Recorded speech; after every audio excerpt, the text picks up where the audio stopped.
Is recognized. Thank you, Mr. Speaker. And I rise today to speak on the principles that bind us together as a nation.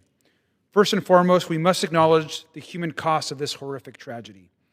A wife has lost her husband, children have lost their father, a family has been shattered by senseless violence.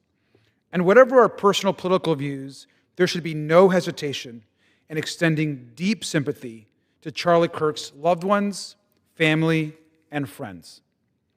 We also stand here today to reaffirm a principle that runs deeper than politics. Political violence has no place in the United States of America.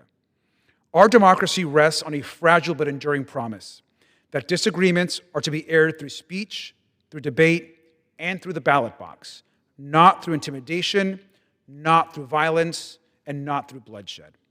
That promise is enshrined in the Constitution, which protects freedom of speech and freedom of assembly.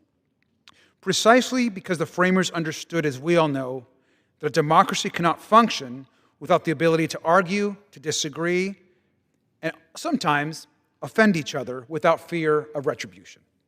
And that principle, of course, cuts both ways. We cannot claim to defend free speech if we only protect words we find comfortable or agreeable or polite.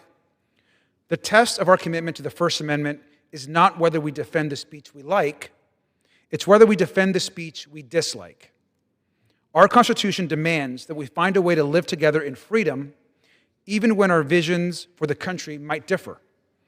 Democracy requires that we resolve our differences not by force, but by persuasion, not by threats, but by votes, not by silencing votes, but by answering them. So today, we all join together to mourn the Kirk family. Let's recommit ourselves to the freedoms guaranteed in our Constitution. And thank you, Mr. Speaker, and I reserve the balance of my time. Gentleman reserves. Gentleman from Arizona is recognized. Thank you, Mr. Speaker. I yield 1 minute to the gentleman from